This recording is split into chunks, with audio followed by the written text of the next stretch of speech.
Mesopotamia is a region of Southwest Asia in the Tigris and Euphrates river system that benefited from the area's climate and geography to host the beginnings of human civilization. Its history is marked by many important inventions that changed the world, including the concept of time, math, the wheel, sailboats, maps, and writing. Mesopotamia is also defined by a changing succession of ruling bodies from different areas and cities that seized control over a period of thousands of years. Where is Mesopotamia? Mesopotamia is located in the region now known as the Middle East, which includes parts of Southwest Asia and lands around the eastern Mediterranean Sea. It is part of the Fertile Crescent, an area also known as Cradle of Civilization for the number of innovations that arose from the early societies in this region, which are among some of the earliest known human civilizations on Earth. The word Mesopotamia is formed from the ancient words meso, meaning between or in the middle of, and potamos, meaning river. Situated in the fertile valleys between the Tigris and Euphrates rivers, the region is now home to modern-day Iraq, Kuwait, Turkey, and Syria. Mesopotamian civilization. Humans first settled in Mesopotamia in the Paleolithic era. By 14,000 BC, people in the region lived in small settlements with circular houses. 5,000 years later, these houses formed farming communities following the domestication of animals and the development of agriculture, most notably irrigation techniques that took advantage of the proximity of the Tigris and Euphrates rivers. Agricultural progress was the work of the dominant Ubaid culture, which had absorbed the Halaf culture before it. Ancient Mesopotamia. These scattered agrarian communities started in the northern part of the ancient Mesopotamian region and spread south, continuing to grow for several thousand years until forming what modern humans would recognize as cities, which were considered the work of the Sumer people. Uruk was the first of these cities, dating back to around 3200 BC. It was a mud brick metropolis built on the riches brought from trade and conquest and featured public art, gigantic columns and temples. At its peak, it had a population of some 50,000 citizens. Sumerians are also responsible for the earliest form of written language, cuneiform, with which they kept detailed clerical records. By 3000 BC, Mesopotamia was firmly under the control of the Sumerian people. Sumer contained several decentralized city-states: Eridu, Nippur, Lagash, Uruk, Kish, and The first king of a united Sumer is recorded as Etana of Kish. It's unknown whether Etana really existed, as he and many of the rulers listed in the Sumerian king list that was developed around 2100 BC are all featured in Sumerian mythology as well. Etana was followed by Meskiagashur, the king of the city-state Uruk. A warrior named Lugalbanda took control around 2750 BC. Gilgamesh. Gilgamesh, the legendary subject of the Epic of Gilgamesh, is said to be Lugalbanda's son. Gilgamesh is believed to have been born in Uruk around 2700 BC. The Epic of Gilgamesh is considered to be the earliest great work of literature and the inspiration for some of the stories in the Bible. In the epic poem, Gilgamesh goes on an adventure with a friend to the cedar forest, the land of the gods in Mesopotamian mythology. When his friend is slain, Gilgamesh goes on a quest to discover the secret of eternal life, finding life which you look for, you will never find. For when the gods created man, they let death be his share, and life withheld in their own hands. King Lugalzagesi was the final king of Sumer, falling to Sargon of Akkad, a Semitic people, in 2334 BC. They were briefly allies, conquering the city of Kish together, but Lugalzagesi's mercenary Akkadian army was ultimately loyal to Sargon. Sargon and the Akkadians. The Akkadian Empire existed from 2234 to 2154 BC under the leadership of the now titled Sargon the Great. It was considered the world's first multicultural empire with a central government. Little is known of Sargon's background, but legends give him a similar origin to the biblical story of Moses. He was at one point an officer who worked for the king of Kish, and Akkadian was a city that Sargon himself established. When the city of Uruk invaded Kish, Sargon took Kish from Uruk and was encouraged to continue with conquest. Sargon expanded his empire through military means, conquering all of Sumer and moving into what is now Syria. Under Sargon, trade beyond Mesopotamian borders grew, and architecture became more sophisticated, notably the appearance of ziggurats, flat-topped buildings with a pyramid shape and steps. Gutians. The final king of the Akkadian Empire, Shar-Kali-Shari, died in 2193 BC, and Mesopotamia went through a century of unrest, with different groups struggling for control. Among these groups were the Gutian people, barbarians from the Zagros Mountains. The Gutian rule is considered a disorderly one that caused a severe downturn in the empire's prospects. Ur-Nama. In 2100 BC, the city of Ur attempted to establish a dynasty for a new empire.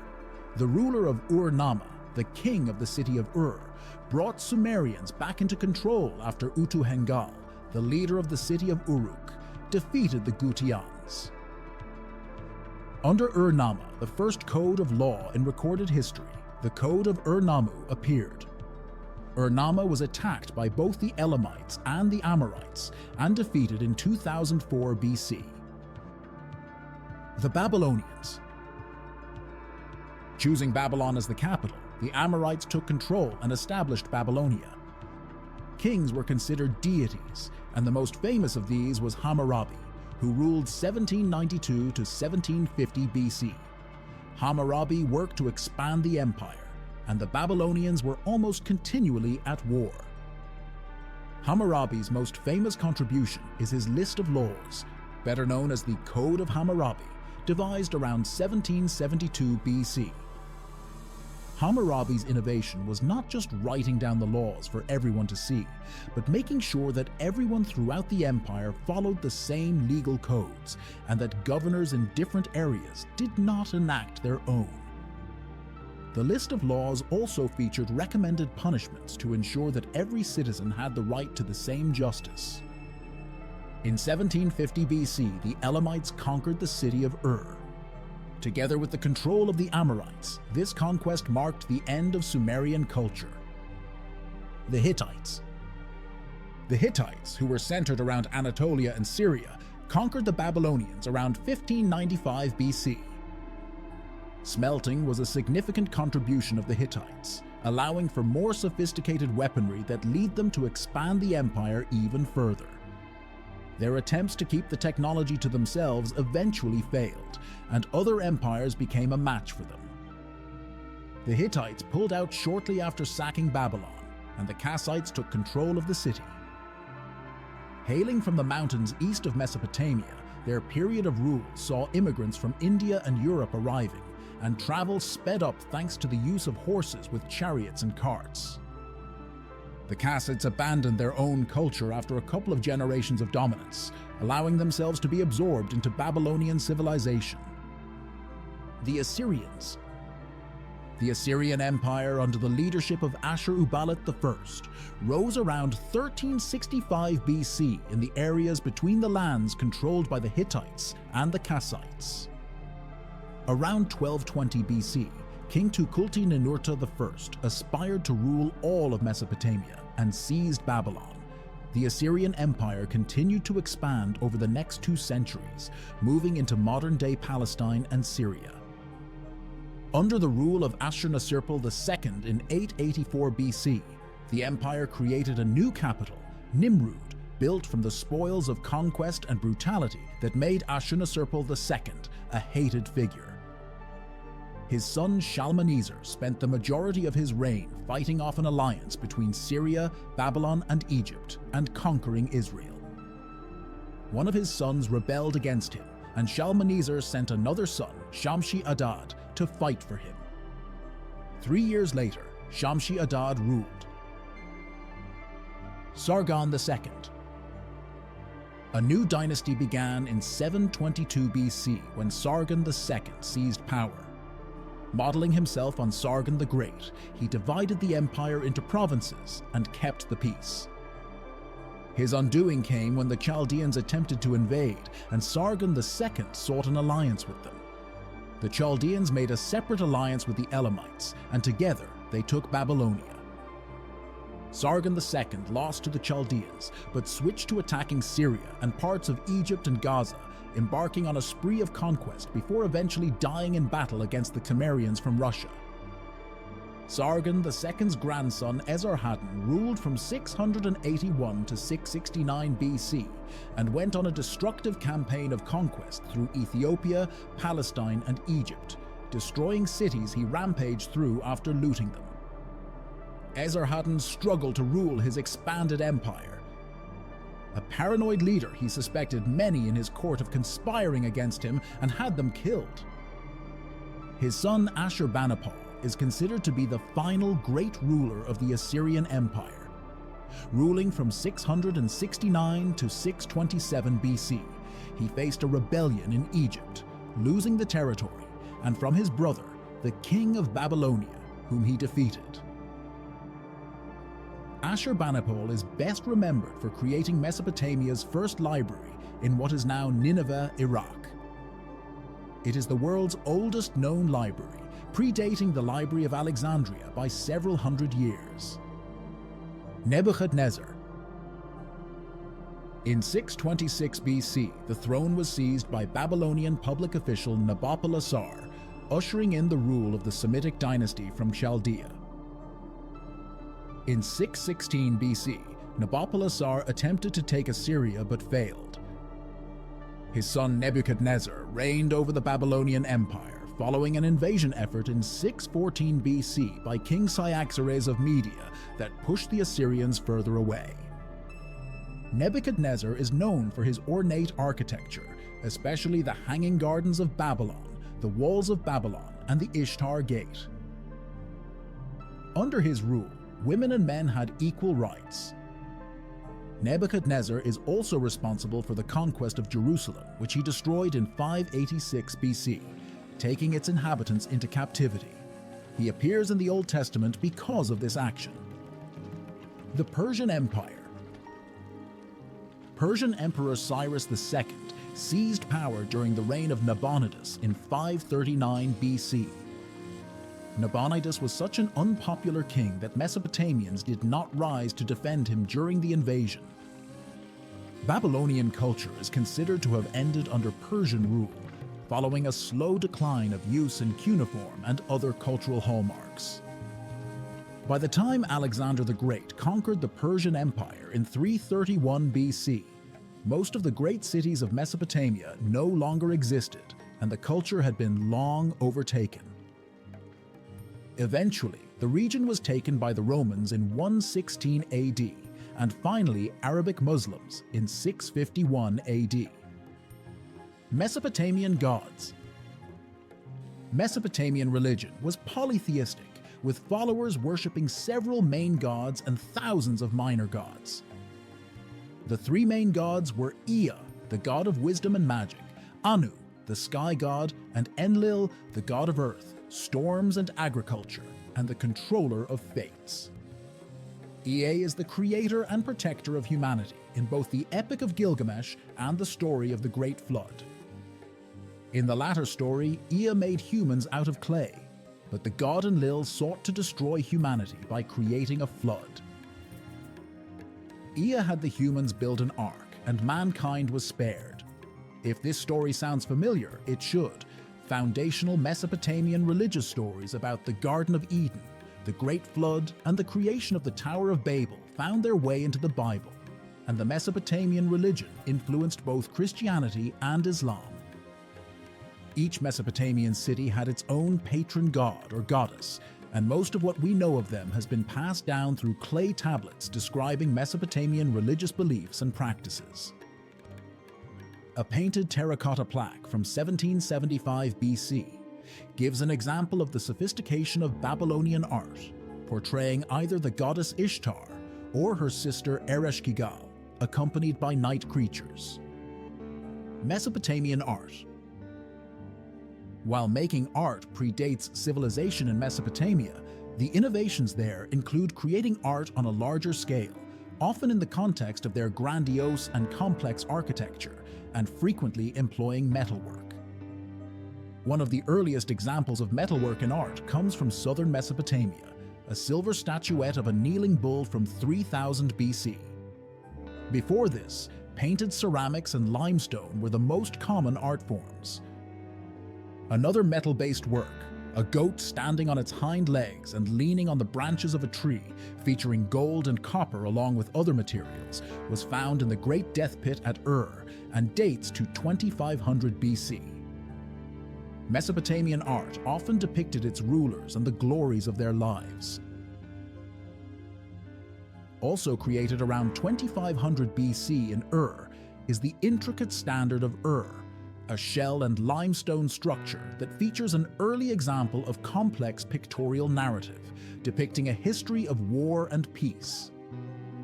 In 2230 BC, Akkadian king Naram Sin was the subject of an elaborate work in limestone that depicts a military victory in the Zagros Mountains and presents Naram Sin as divine. Among the most dynamic forms of Mesopotamian art are the reliefs of the Assyrian kings in their palaces, notably from Ashurbanipal's reign around 635 BC. One famous relief in his palace in Nimrud shows him leading an army into battle, accompanied by the winged god Assur. Ashurbanipal is also featured in multiple reliefs that portray his frequent lion hunting activity. An impressive lion image also figures into the Ishtar Gate in 585 BC, during the reign of Nebuchadnezzar II, and fashioned from glazed bricks. Mesopotamian art returned to the public eye in the 21st century when museums in Iraq were looted during conflicts there. Many pieces went missing, including a 4,300-year-old bronze mask of an Akkadian king, jewelry from Ur, a solid gold Sumerian harp, 80,000 cuneiform tablets, and numerous other irreplaceable items.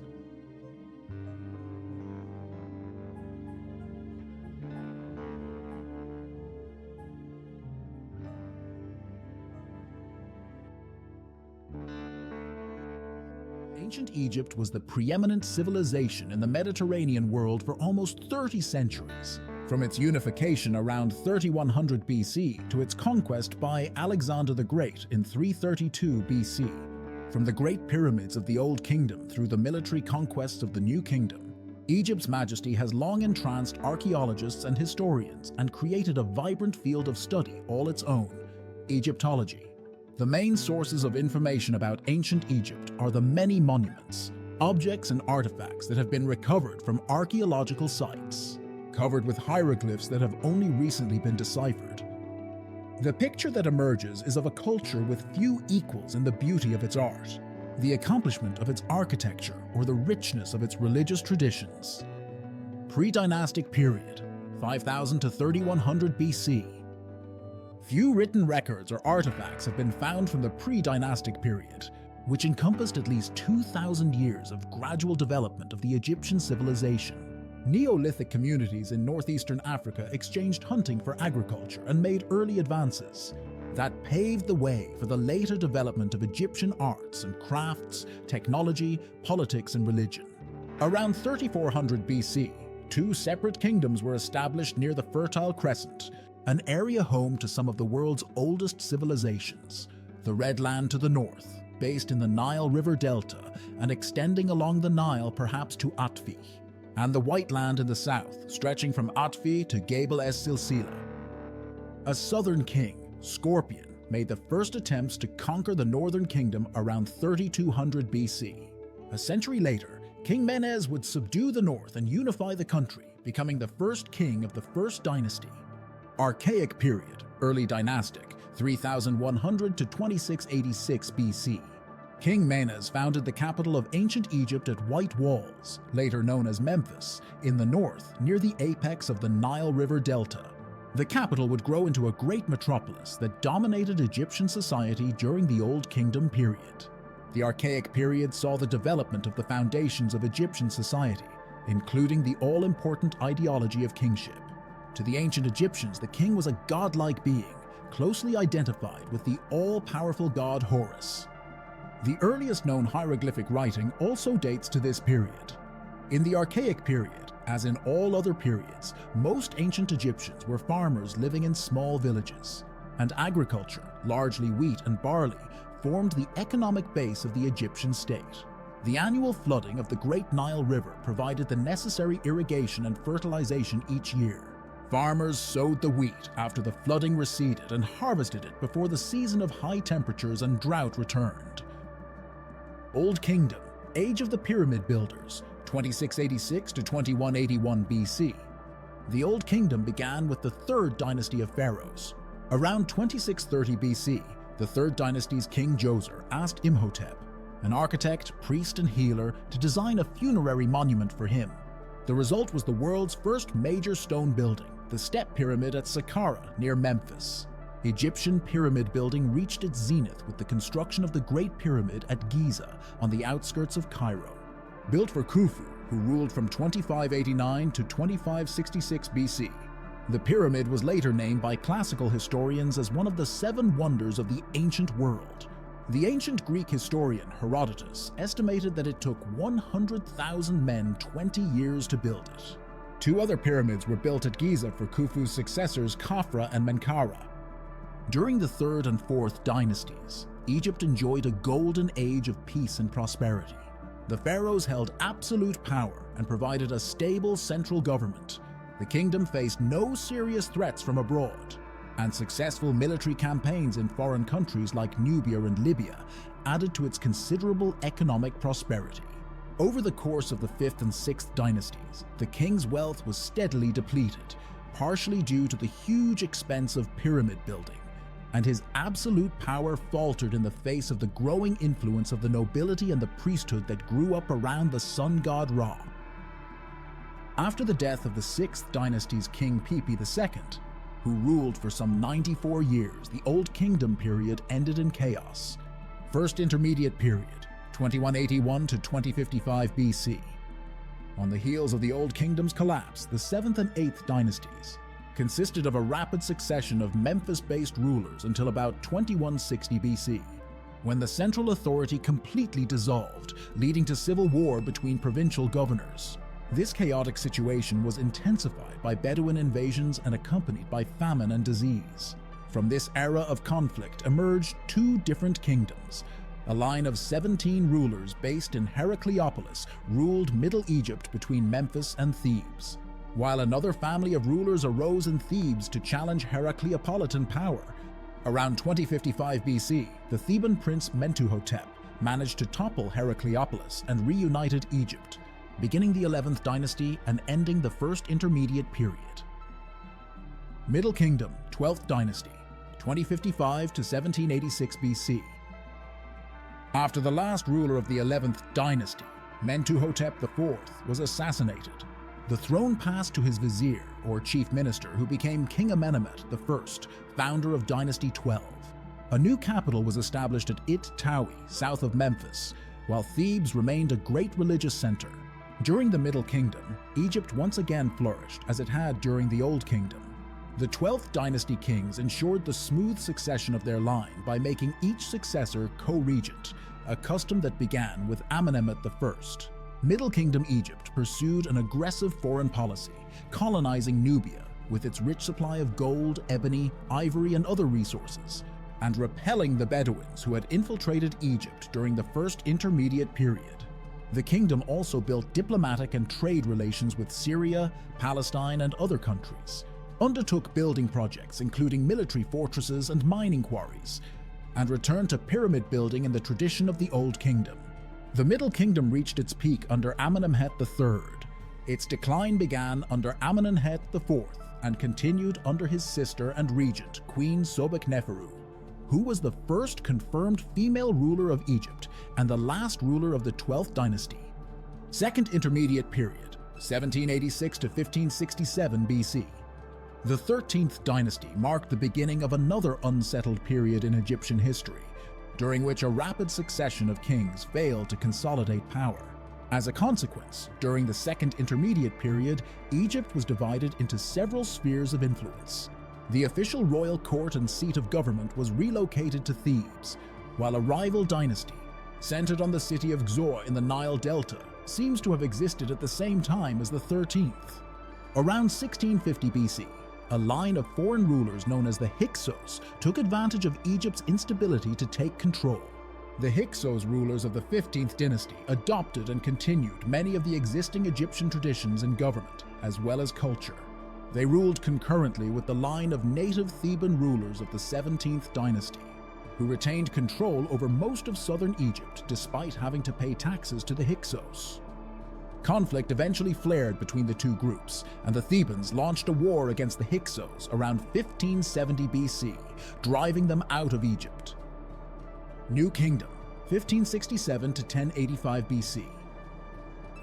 Under Ahmose I, the first king of the 18th dynasty, Egypt was once again reunited. During the 18th dynasty, Egypt restored its control over Nubia and began military campaigns in Palestine, clashing with other powers in the area such as the Mitannians and the Hittites. The country went on to establish the world's first great empire, stretching from Nubia to the Euphrates River in Asia. In addition to powerful kings such as Amenhotep I, Thutmose I, and Amenhotep III, the new kingdom was notable for the role of royal women such as Queen Hatshepsut, who began ruling as a regent for her young stepson, but rose to wield all the powers of a pharaoh. The controversial Amenhotep IV of the late 18th dynasty undertook a religious revolution, disbanding the priesthoods dedicated to Amun-Re and forcing the exclusive worship of another sun god, Aten. Renaming himself Akhenaton, he built a new capital in Middle Egypt called Akhetaton, known later as Amarna.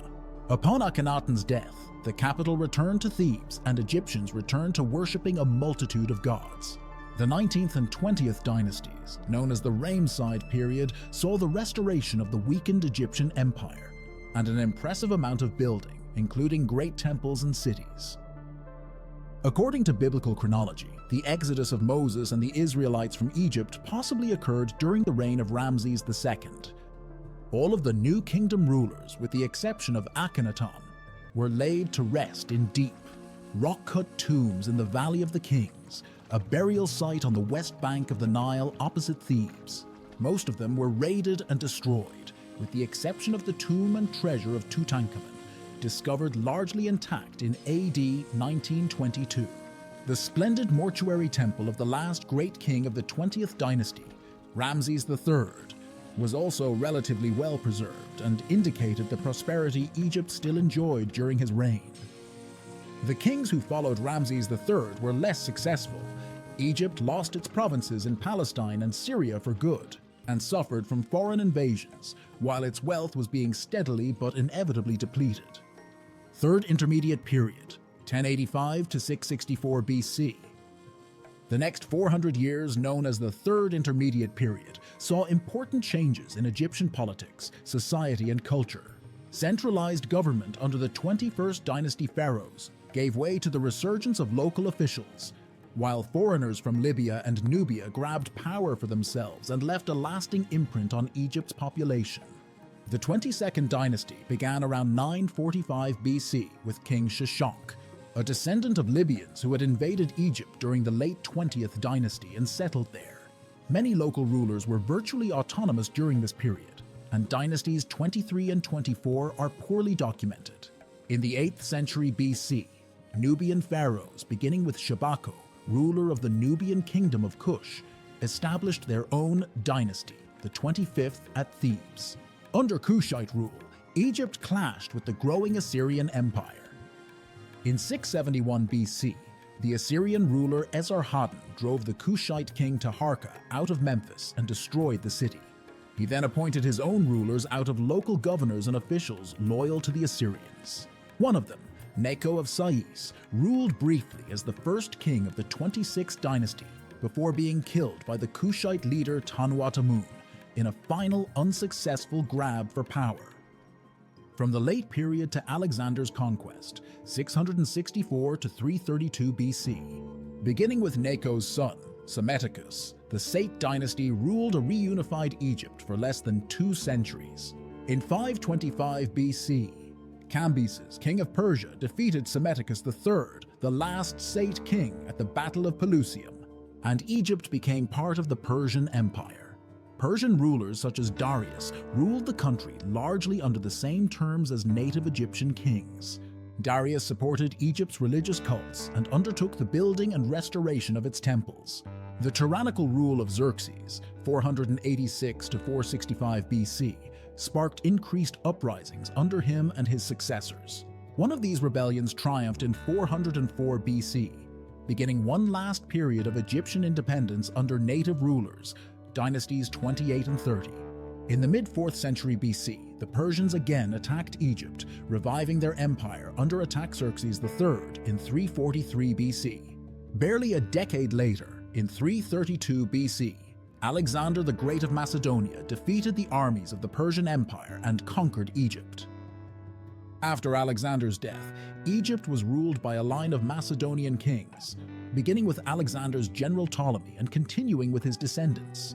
The last ruler of Ptolemaic Egypt, the legendary Cleopatra VII, surrendered Egypt to the armies of Octavian in 31 BC. 6 centuries of Roman rule followed, during which Christianity became the official religion of Rome and the Roman Empire's provinces, including Egypt. The conquest of Egypt by the Arabs in the 7th century AD and the introduction of Islam would do away with the last outward aspects of ancient Egyptian culture and propel the country towards its modern incarnation. While modern civilizations extend to every continent except Antarctica, most scholars place the earliest cradles of civilizations. In other words, where civilizations first emerged, in modern-day Iraq, Egypt, India, China, Peru, and Mexico, beginning between approximately 4000 and 3000 BC. These ancient complex societies, starting with Mesopotamia, formed cultural and technological advances, several of which are still present today. A great many of the details of modern life, not just in the Middle East and the West, but across the world, have origins that go back for thousands of years to the ancient cultures in their respective regions, says Amanda Podney, author and professor emeritus of history at California State Polytechnic University. Here's a look at 5 of the earliest civilizations and the legacies they left to the world. Number 1. Mesopotamia, 4000–3500 BC. Meaning between 2 rivers in Greek, Mesopotamia, located in modern-day Iraq, Kuwait, and Syria, is considered the birthplace of civilization.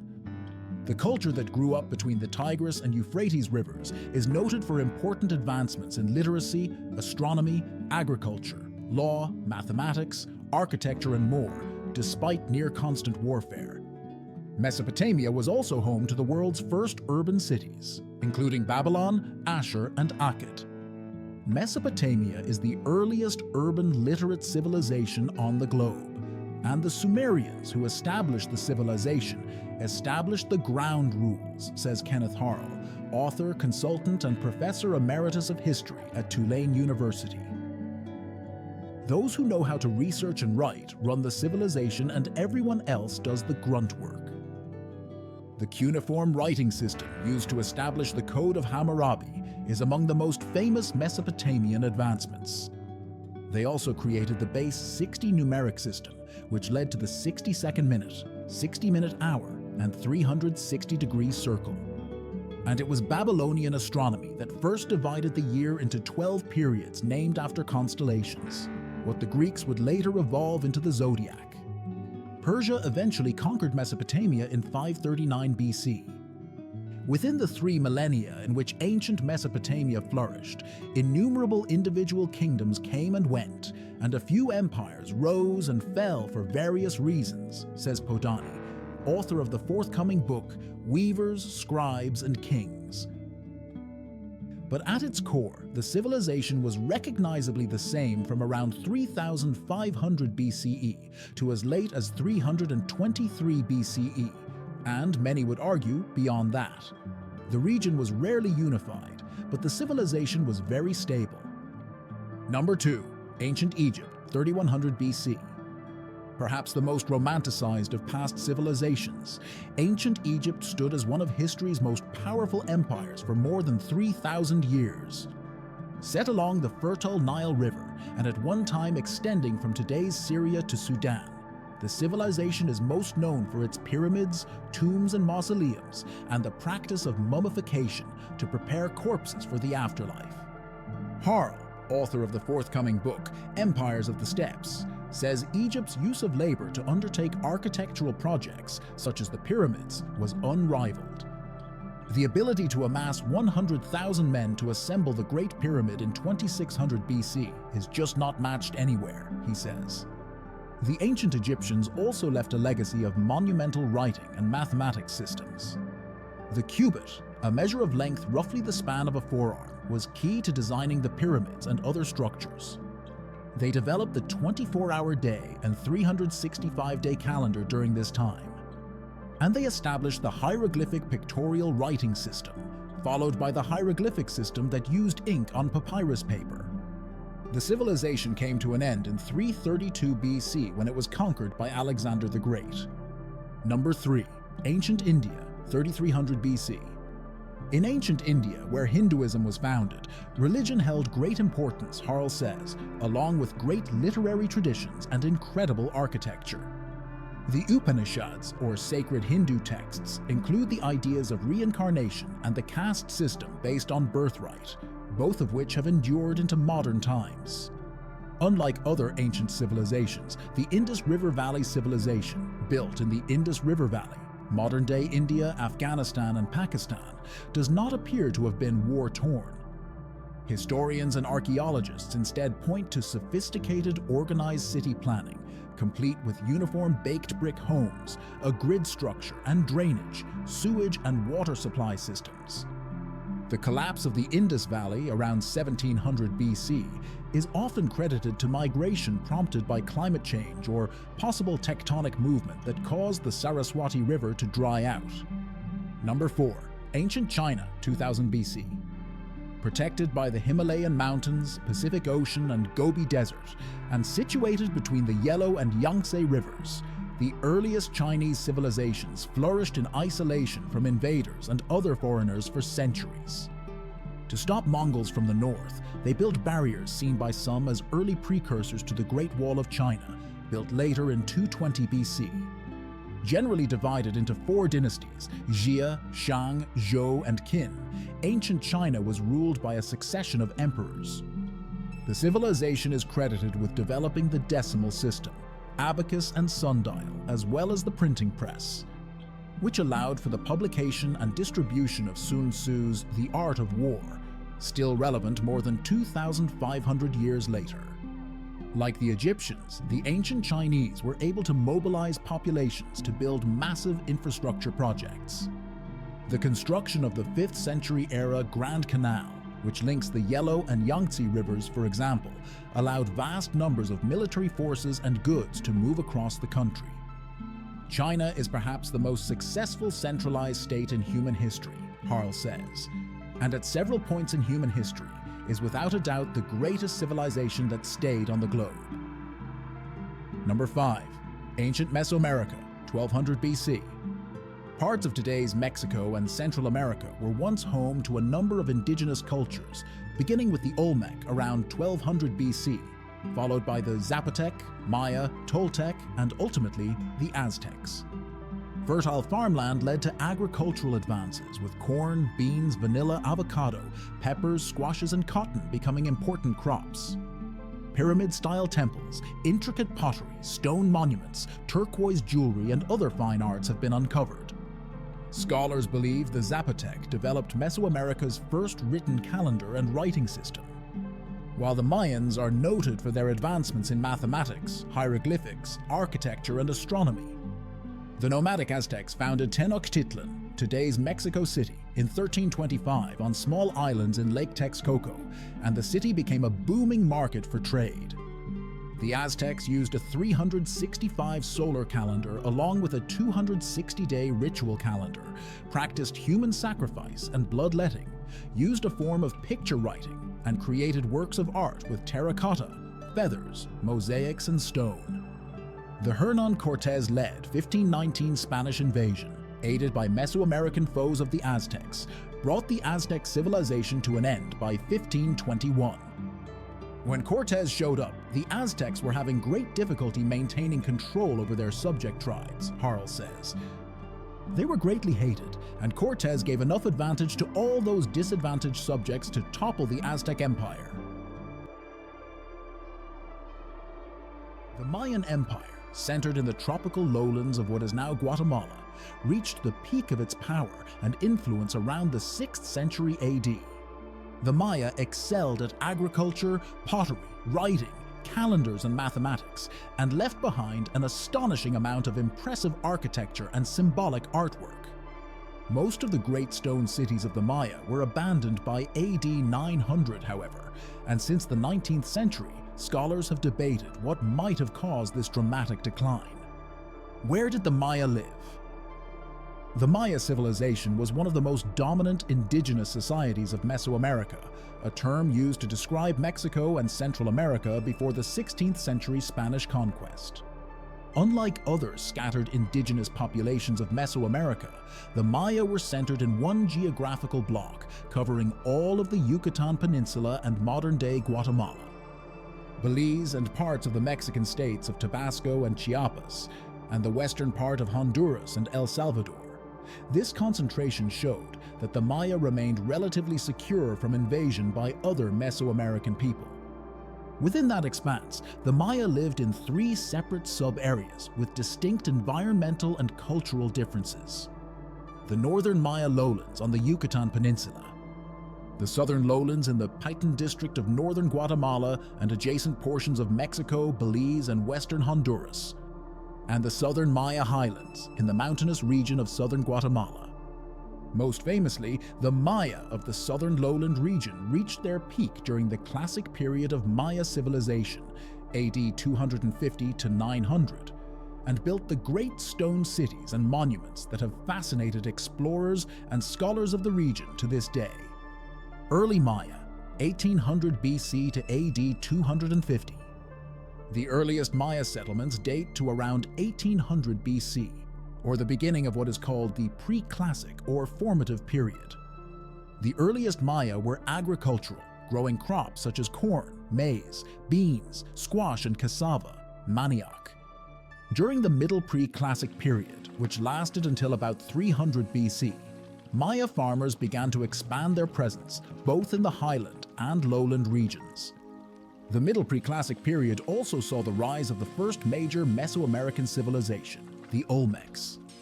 Like other Mesoamerican peoples, such as the Zapotec, Totonac, Teotihuacan, and Aztec, the Maya derived a number of religious and cultural traits, as well as their number system and their famous calendar, from the Olmec.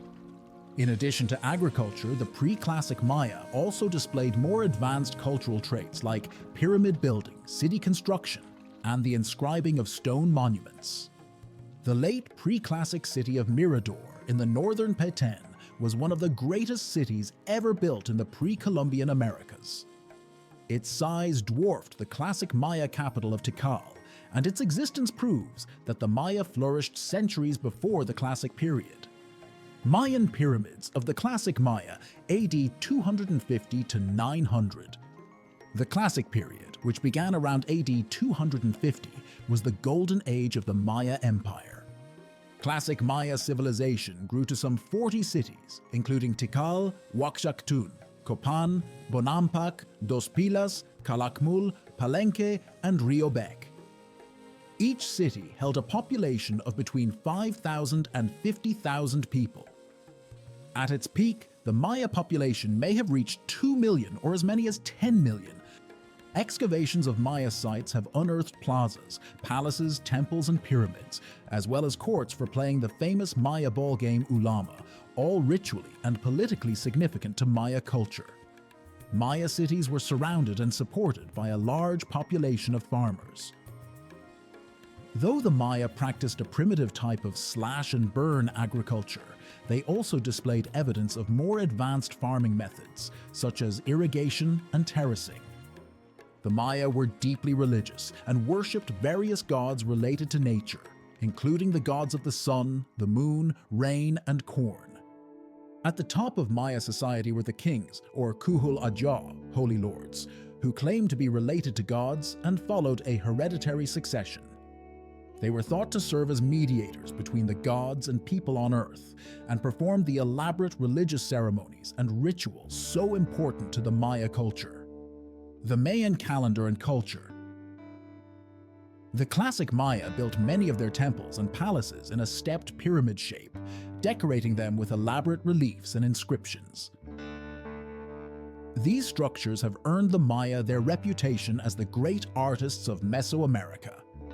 Guided by their religious ritual, the Maya also made significant advances in mathematics and astronomy, including the use of the zero and the development of complex calendar systems, like the calendar round, based on 365 days, and later the long count calendar, designed to last over 5,000 years.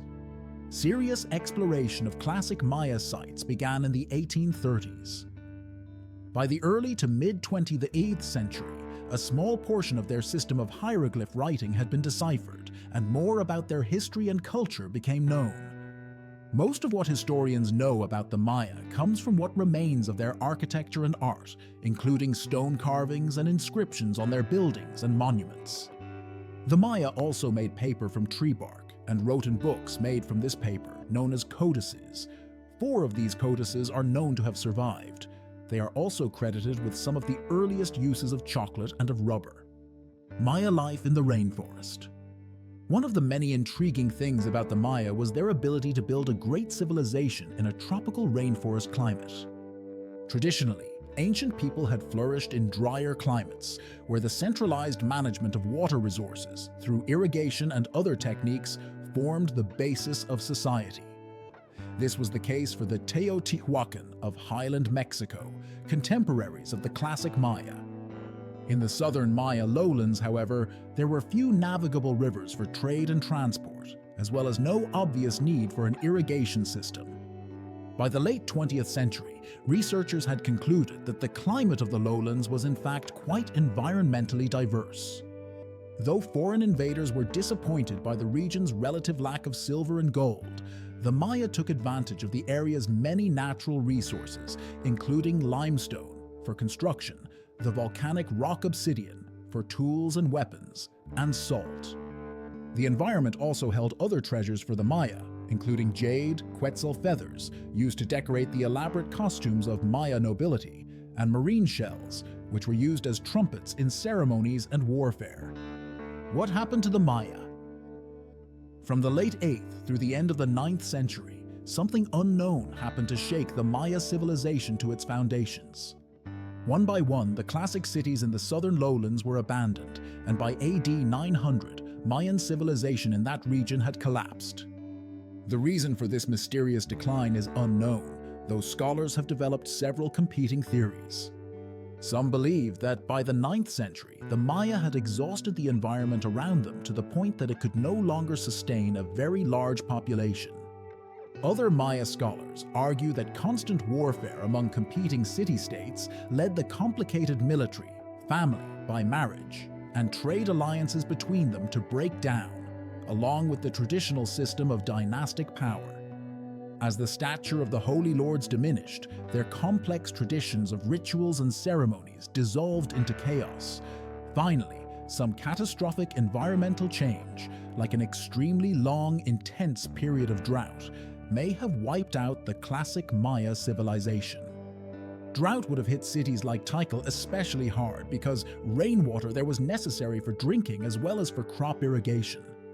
All 3 of these factors, overpopulation and overuse of the land, endemic warfare and drought, may have played a part in the downfall of the Maya in the southern lowlands. In the highlands of the Yucatan, a few Maya cities, such as Chichen Itza, Uxmal, and Mayapan, continued to flourish in the post-classic period, AD 900 to 1500.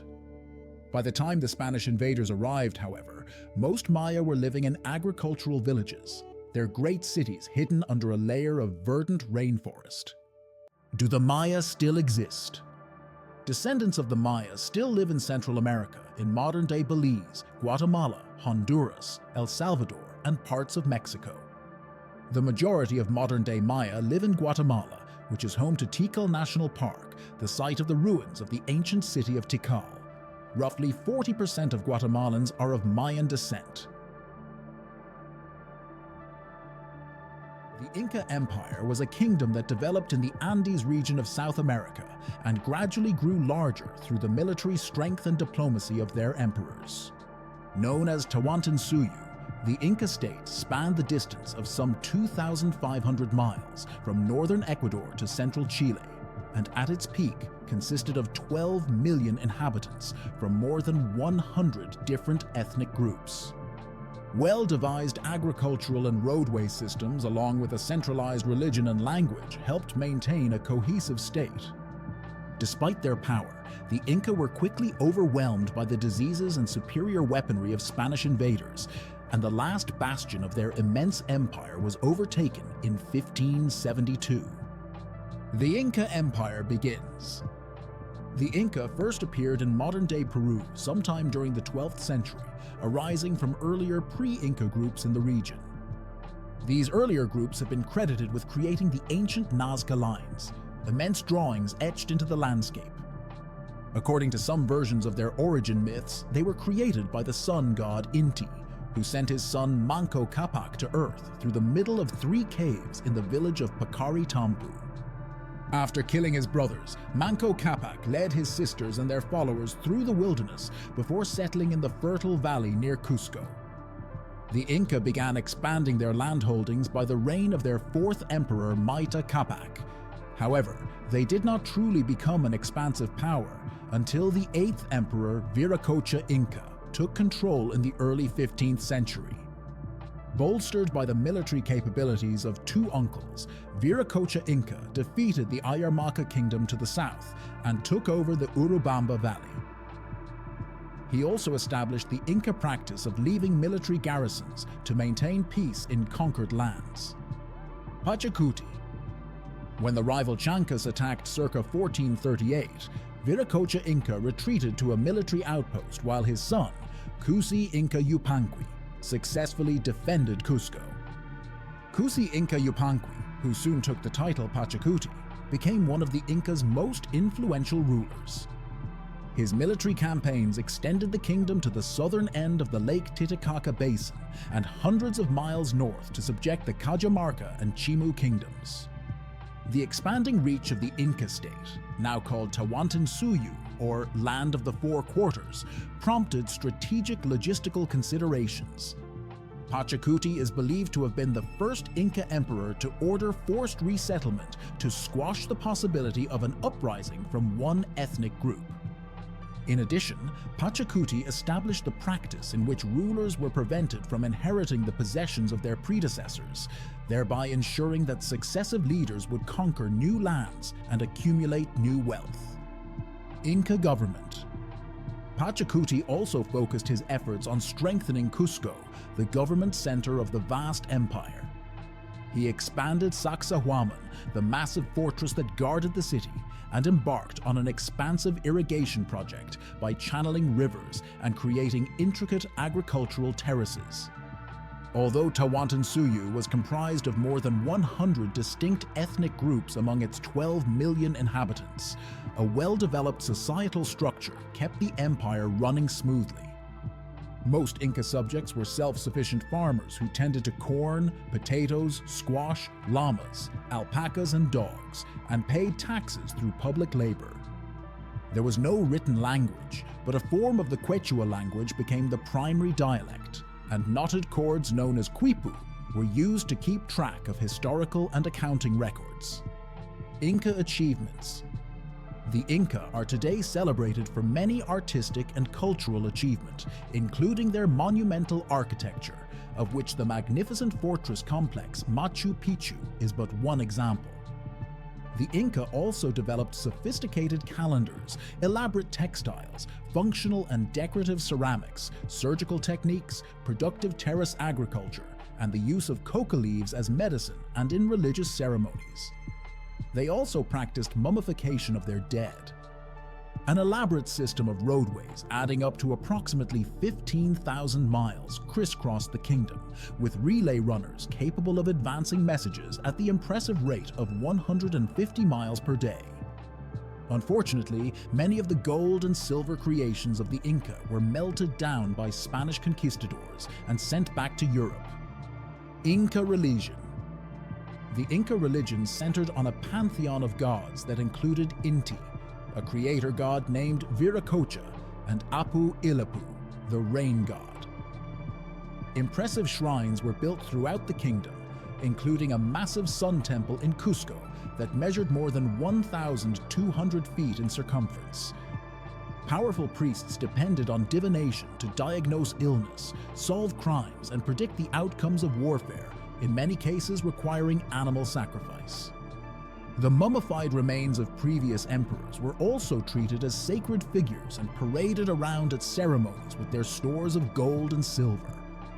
Upon ascending to the throne in 1471, Topa Inca Yupanqui pushed the southern border of the empire to the Nile River in modern-day Chile and instituted a tribute system in which each province provided women to serve as temple maidens or brides for celebrated soldiers. His successor, Huayna Capac, embarked on successful northern campaigns that stretched the vast civilization to the Ancasmayo River, the current boundary between Ecuador and Colombia. The Spanish arrival. Despite these advances, the arrival of Spanish explorers in the 1500s soon set into motion the events that would lead to the collapse of the Inca Empire. The Spanish carried such alien diseases as smallpox and influenza, which wiped out a huge chunk of the population before killing Huayna Capac and his chosen successor around 1525. Those two deaths sparked a civil war as would-be emperors battled for power, with Atahualpa eventually outlasting his half-brother Huáscar to grab the throne of the now weakened empire. Enamored by the stories of Inca wealth, Spanish conquistador Francisco Pizarro lured Atahualpa to meeting in November 1532 for a supposed dinner in his honor, and then kidnapped the emperor. Atahualpa was executed the following summer, and although the Spanish were far outnumbered by the locals, they easily sacked Cusco in late 1533 with their superior weaponry. Attempting to keep the peace, the Spanish installed a young prince named Manco as a puppet king, a move that backfired during a spirited rebellion in 1536. However, Manco and his men were eventually forced to retreat to the jungle village of Vilcabamba, which remained the last stronghold of the empire for about 36 years.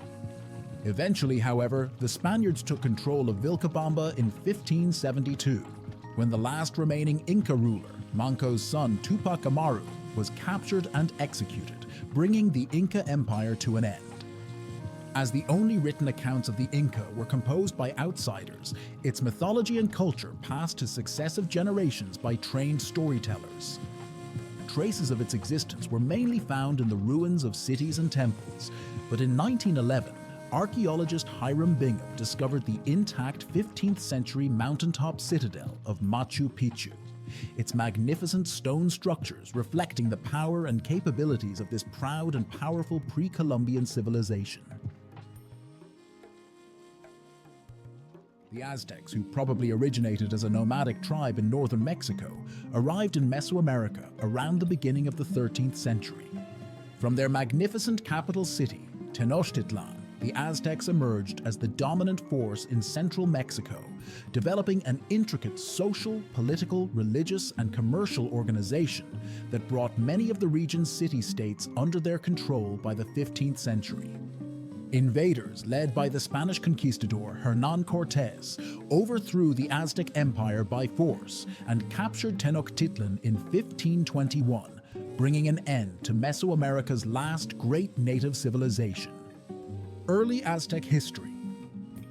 The exact origins of the Aztec people are uncertain, but they are believed to have begun as a northern tribe of hunter-gatherers whose name came from their homeland Aztlan, or White Land, in the Aztec language of Nahuatl. The Aztecs were also known as the Tenochca, from which the name for their capital city, Tenochtitlan, was derived, or the Mexica, the origin of the name of the city that would replace Tenochtitlan, as well as the name for the entire country. The Aztecs appeared in Mesoamerica as the south-central region of pre-Columbian Mexico is known in the early 13th century. Their arrival came just after, or perhaps helped bring about, the fall of the previously dominant Mesoamerican civilization, the Toltecs. When the Aztecs saw an eagle perched on a cactus on the marshy land near the southwest border of Lake Texcoco, they took it as a sign to build their settlement there.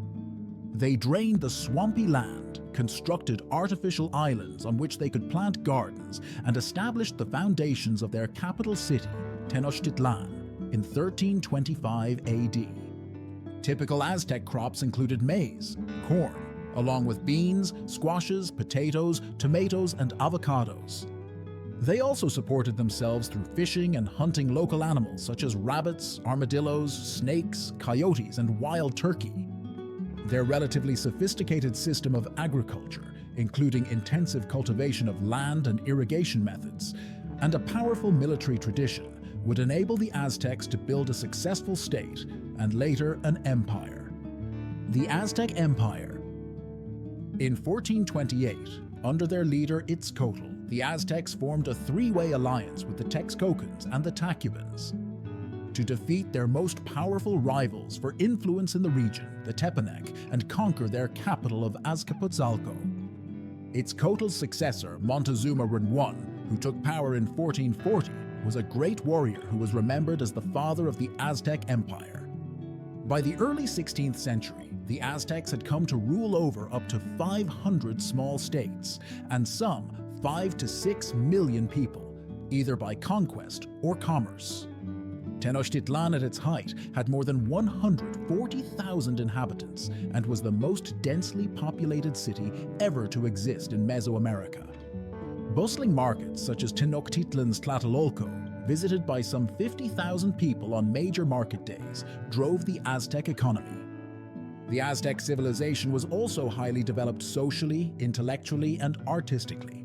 It was a highly structured society with a strict caste system. At the top were nobles, while at the bottom were serfs, indentured servants, and enslaved workers. Aztec religion. The Aztec faith shared many aspects with other Mesoamerican religions, like that of the Maya, notably including the rite of human sacrifice.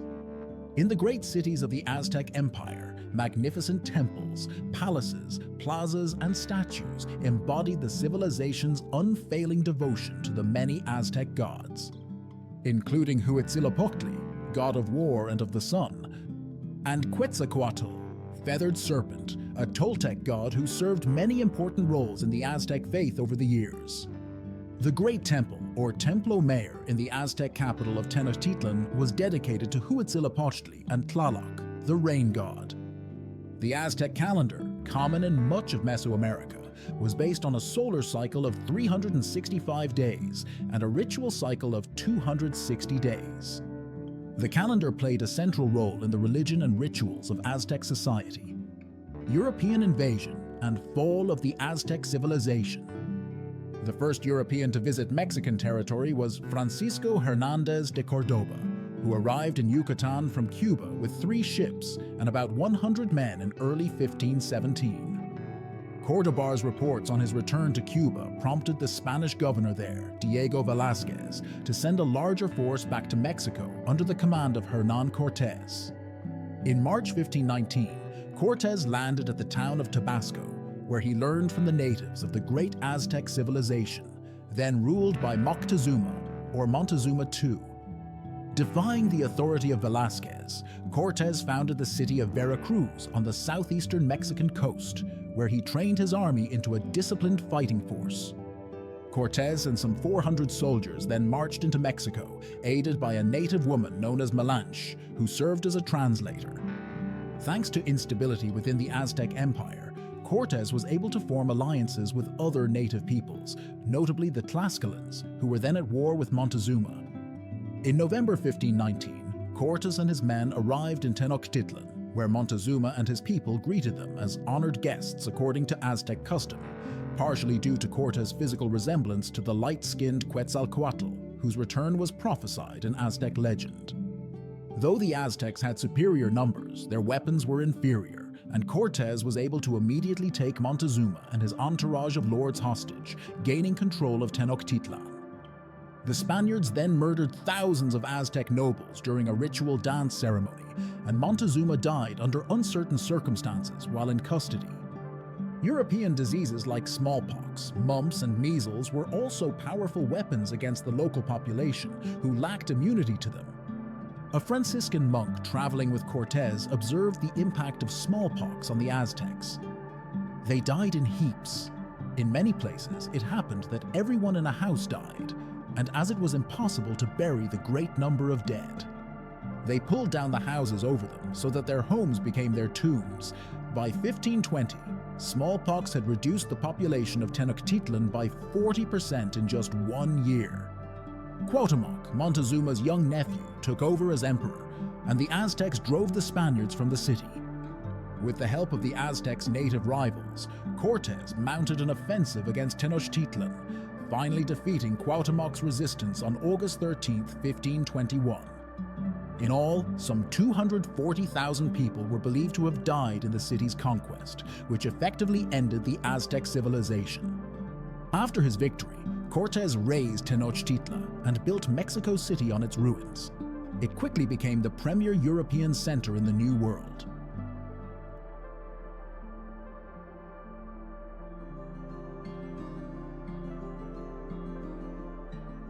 Thousands of years ago, in what is now southern Iraq, between the Tigris and Euphrates rivers, the Sumerians established a civilization that was somewhat like to Silicon Valley in its earlier days. Sumerians developed new technologies and mastered the widespread use of pre-existing ones in what the Greeks subsequently named Mesopotamia. They also changed the way people produced food, constructed homes, interacted with one another, and kept track of time and information.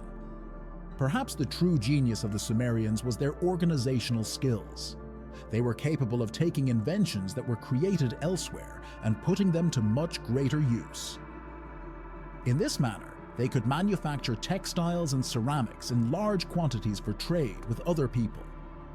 The highly advanced society we live in today was developed as a result of the advancements made by the Sumerians, which expanded throughout time. Here are 7 areas where Sumerians have left their imprint. Number 1. Mass-produced pottery. The Sumerians invented the turning wheel, a tool that allowed them to create pottery in large quantities, but other ancient peoples still made it by hand. This allowed them to produce a great deal of goods, including worker ration containers, kind of like an old-fashioned version of Tupperware. Number 2. Writing. The Sumerians are said to have been the first people to create a writing system, though this is not 100% proven. In any case, it is certain that by 2800 BC, they were using written communication. But their goal was to keep track of the products they were producing and selling, not to compose great literature or document their history. In their initial messages, all they write are numbers and goods. They accomplish that by using a system of pictographs, which were basically illustrations of different objects. They eventually started combining pictographs to convey concepts and actions. Over time, the pictographs developed into symbols representing sounds and words. The symbols were inscribed by scribes into wet clay using sharpened reeds, and the clay dried to produce tablets. The writing system that became known as cuneiform was utilized for 2,000 years throughout the Middle East before being used by other civilizations. Number 3. Hydraulic engineering. The Sumerians discovered a way to gather and direct the rich silt that was left over after the Tigris and Euphrates rivers overflowed, and they used this water and fertilizer for their agricultural crops. They created intricate networks of canals with mud, palm trunk, and reed dams that had movable gates that could be opened or closed to control water flow. Number 4. Mathematics. Although early humans counted by making notches on bones or other primitive methods, the Sumerians were the first to create a formal numbering system based on units of 60. Initially, they kept track of the units using reeds, but as cuneiform developed, they finally turned to using vertical marks on clay tablets.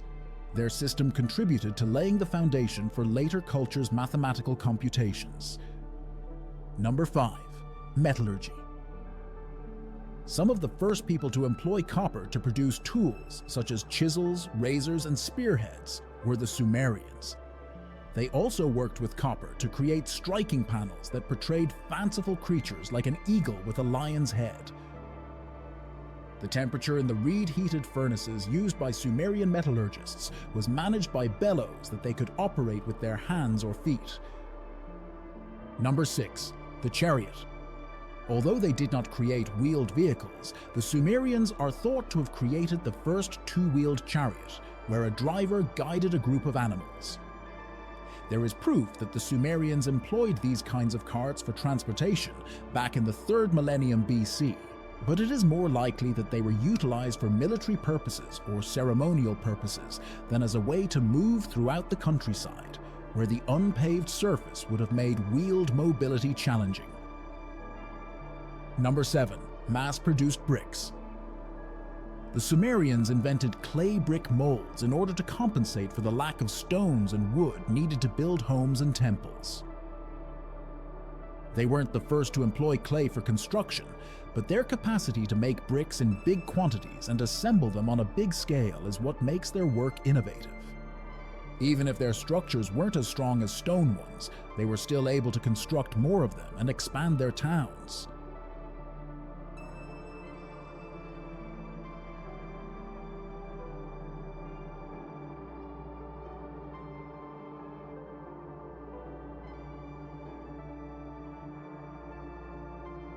When the Greek historian Herodotus wrote that the ancient Egyptians' land was given them by the river, he was referring to the Nile, whose waters were essential to the rise of one of the world's earliest great civilizations.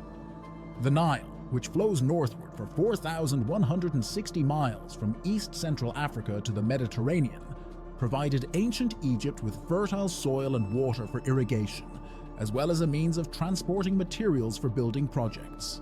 Its vital waters enabled cities to sprout in the midst of a desert. In order to benefit from the Nile, people who lived along its banks had to figure out how to cope with the river's annual flooding. They also developed new skills and technology, from agriculture to boat and shipbuilding.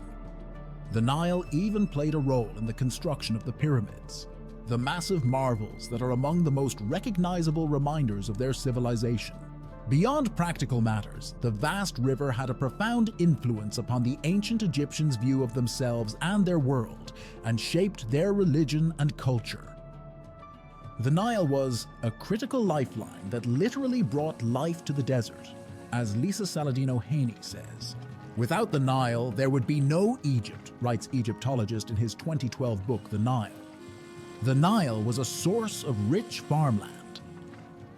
The Nile's modern name comes from the Nilios, the Greek word for river valley, but the ancient Egyptians called it Ar or Aur, meaning black, a reference to the rich dark sediment that the Nile's waters carried from the Horn of Africa northward and deposited in Egypt as the river flooded its banks each year in late summer.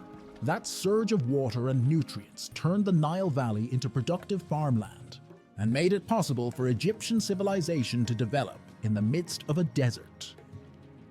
The Nile Valley's thick layer of silt transformed what might have been a geological curiosity.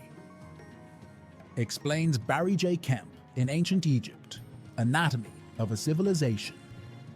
The Nile was such a focal point to the ancient Egyptians that their calendar began the year with the first month of the flooding. The Egyptian religion even venerated a deity of flooding and fertility, Hapi, who was depicted as a chubby man with blue or green skin. According to the UN's Food and Agriculture Organization, ancient Egyptian farmers were one of the first groups to practice agriculture on a large scale, growing food crops such as wheat and barley, as well as industrial crops such as flax for making clothing. To get the most out of the Nile's waters, ancient Egyptian farmers developed a system called basin irrigation. They constructed networks of earthen banks to form basins and dug channels to direct floodwater water into the basins, where it would sit for a month until the soil was saturated and ready for planting. It is obviously challenging if the land on which you have built your home and grow your food gets flooded by a river every August and September, as the Nile used to do before the Aswan High Dam, explains Arthur Goldschmidt Jr., a retired Penn State University professor of Middle East history and the author of A Brief History of Egypt. Creating dikes, channels, and basins to move and store some of the Nile waters required ingenuity, and probably much trial and error experimentation for the ancient Egyptians. To predict whether they faced dangerous floods or low waters that could result in a poor harvest, the ancient Egyptians built nilometers, stone columns with markings that would indicate the water level. The river served as a vital transportation route. In addition to nurturing agriculture, the Nile provided ancient Egyptians with a vital transportation route. As a result, they became skilled boat and shipbuilders who created both large wooden craft with sails and oars, capable of traveling longer distances, and smaller skiffs made of papyrus reeds attached to wooden frames. Artwork from the Old Kingdom, which existed from 2686 to 2181 BC, depicts boats transporting cattle, vegetables, fish, bread, and wood. Boats were so important to the Egyptians that they buried deceased kings and dignitaries with boats that sometimes were so well constructed that they could have been used for actual travel on the Nile. The Nile Valley as part of identity. The Nile influenced how Egyptians thought of the land in which they lived, according to Haney. They divided their world into Kemet, the black land of the Nile Valley, where there was enough water and food for cities to thrive. In contrast, the hot, dry desert areas were Deshret, the Red Land. They linked the Nile Valley and oases in the desert areas with life and abundance, while the deserts were associated with death and chaos. The Nile also played an important role in the creation of the monumental tombs, such as the Great Pyramid of Giza. An ancient papyrus diary of an official involved in the construction of the Great Pyramid describes how workers transported massive blocks of limestone on wooden boats along the Nile, and then routed the blocks through a canal system to the site where the pyramid was being constructed. From nourishing agricultural soil to serving as a transportation route, the Nile was vital to ancient Egypt's civilization.